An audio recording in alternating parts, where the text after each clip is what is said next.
This is lesson 9.3, multiplying and dividing monomials.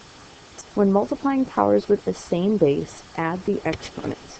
So we'll see in this example how that comes about. So if we have 4 squared times 4 to the 5th, 4 squared we know is 4 times 4, and then that's multiplied by 4 to the 5th, which we know is 4 times 4 times 4 times 4 times 4. So this is 4 squared, and this is 4 to the 5th, and we can see that we're multiplying those two things. Well, all we have is a string of 4s multiplied together, and there are 1, 2, 3, 4, 5, 6, 7 of them. So this is just 4 to the 7th. And you'll notice that this 7 here is really just 2 plus 5. So we see that we keep the bases the same here, and we just add the two exponents, so 2 plus 5 to get 7. Okay, so using that rule, we can find each of the products in example 1. So 5 squared times 5 to the 3rd will keep the base of 5 the same, and 2 plus 3 is 5. 12 to the 3rd times 12 will keep the base the same as 12, and this 12 has an exponent of 1 since there's nothing there. We know that that's 12 to the 1st. So 3 plus 1 is 4.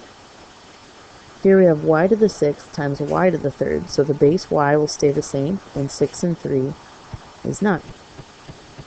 Alright, now D gets a little more complicated because there are other things here. So what we're going to do first, and eventually you'll probably do this in your head, but I'm going to write it out for now just so that we see it. Since this is all multiplication, we're going to rearrange this a little bit, so that we're grouping the 5 and the negative 3 together. So 5 times negative 3. And then these a's together. A squared times a to the 4th.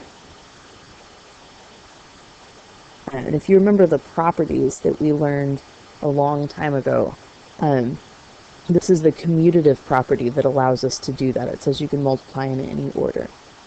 So here we have 5 times 3 is negative 15. And then using the rule that we just learned up here, a squared times a to the 4th will keep the base of a the same, and 2 plus 4 is 6. Okay, there are 4 problems right below that for you to try yourself. So pause the video, work through those problems, and then press play when you're ready to check your answers.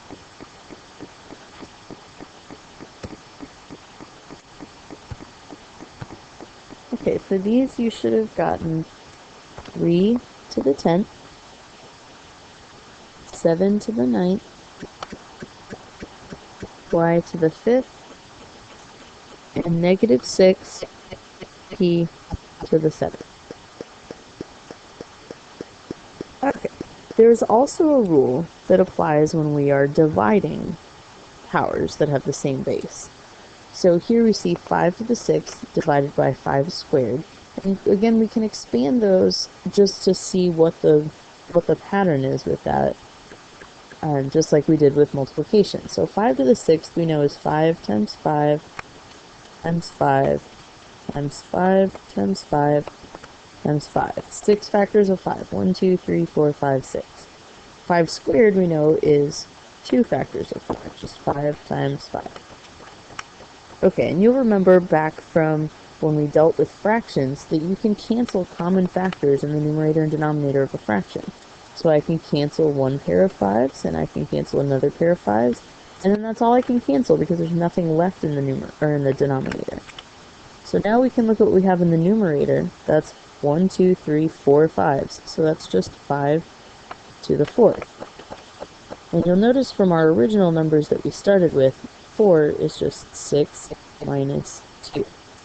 So we'll take the power, or the exponent of the power in the numerator minus the exponent of the power in the denominator. Always the top minus the bottom, 6 minus 2.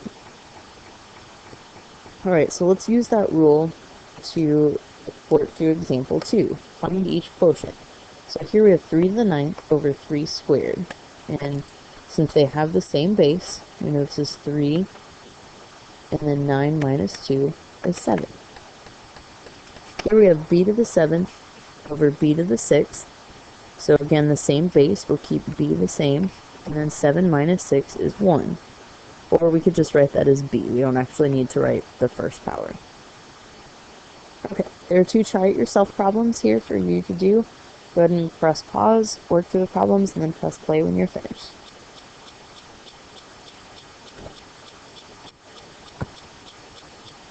Okay, for the first one, you should have gotten 4 to the 6th.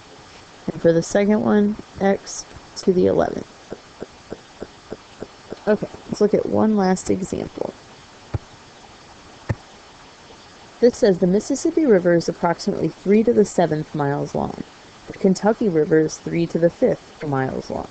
About how many times as long is the Mississippi River than the Kentucky River? Okay, so this is asking for how many times as long. So it's asking what I would multiply the Kentucky River by, or the length of the Kentucky River by, to get the length of the Mississippi River. And in order to find that, I will work backwards, and since we're looking for something you'd multiply it by, we will go backwards and divide to find that number. So we'll take the length of the Mississippi River, which is 3 to the 7th, and we'll divide that by the length of the Kentucky River, which is 3 to the 5th. And using the rules that we've learned, we know that because these have the same base, we'll just keep the base the same. And then we know that from there, we can just subtract the exponents. And 7 minus 5 is 2. Or, since this is asking how many times as long, it doesn't really make a whole lot of sense to leave this in exponent form. So 3 squared is 3 times 3, or 9 times as long.